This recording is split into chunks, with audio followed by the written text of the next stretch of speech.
Exode, chapitre 18. Jéthro, sacrificateur de Madian, beau-père de Moïse, apprit tout ce que Dieu avait fait en faveur de Moïse et d'Israël son peuple. Il apprit que l'Éternel avait fait sortir Israël d'Égypte. Jéthro, beau-père de Moïse, prit Séphora, femme de Moïse, qui avait été renvoyée. Il prit aussi les deux fils de Séphora, l'un se nommait Gershom, car Moïse avait dit « J'habite un pays étranger ». L'autre se nommait Eliezer, car il avait dit « Le Dieu de mon père m'a secouru, et il m'a délivré de l'épée de Pharaon ». Jéthro, beau-père de Moïse, avec les fils et la femme de Moïse, vint au désert où il campait, à la montagne de Dieu.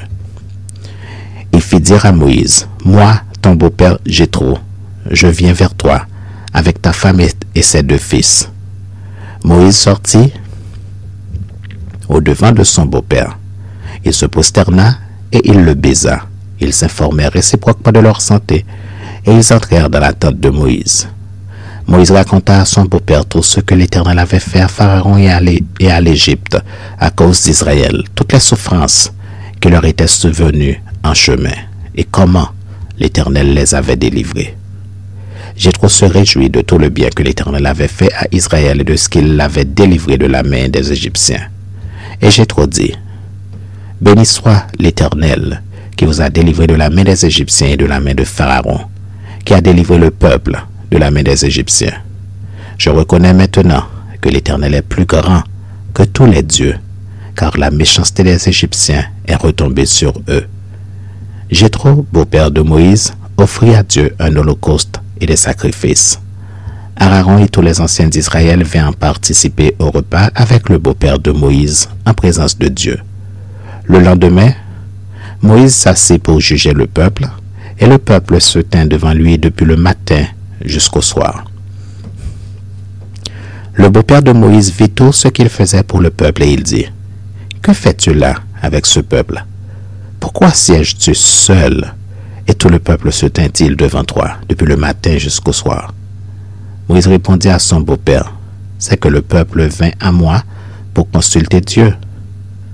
Quand ils ont quelque affaire, ils viennent à moi, je prononce entre eux et je fais connaître les ordonnances de Dieu et ses lois. » Le beau-père de Moïse lui dit, « Ce que tu fais n'est pas bien. Tu t'épuiseras toi-même et tu épuiseras ce peuple qui est avec toi, car la chose est au-dessus de tes forces. Tu ne pourras pas y suffire seul. Maintenant écoute ma voix. Je vais te donner un conseil. Et que Dieu soit avec toi. Sois l'interprète du peuple auprès de Dieu et porte les affaires devant Dieu. Enseigne-leur les ordonnances et les lois et fais-leur connaître le chemin qu'ils doivent suivre et ce qu'ils doivent faire. Choisis parmi tout le peuple des hommes capables, craignant Dieu, des hommes intègres, ennemis de la cupidité. Établis-les sur eux comme chefs de 1000, chefs de 100, chefs de 50 et chefs de 10. Qu'ils jugent le peuple en tout temps, qu'ils portent devant toi toutes les affaires importantes et qu'ils prononcent eux-mêmes sur les petites choses, sur les petites causes. Allège ta charge et qu'ils la portent avec toi. Si tu fais cela et que Dieu te donne des ordres, tu pourras y suffire et tout ce peuple parviendra heureusement à sa destination. Moïse écouta la voix de son beau-père et fit tout ce qu'il avait dit. Moïse choisit des hommes capables parmi tout Israël et il les établit chefs du peuple, chefs de 1000, chefs de 100, chefs de 50 et chefs de 10. Ils jugeaient le peuple en tout temps. Ils portaient devant Moïse les affaires difficiles et ils prononçaient eux-mêmes sur toutes les petites causes. Moïse laissa partir son beau-père et Jéthro s'en alla dans son pays.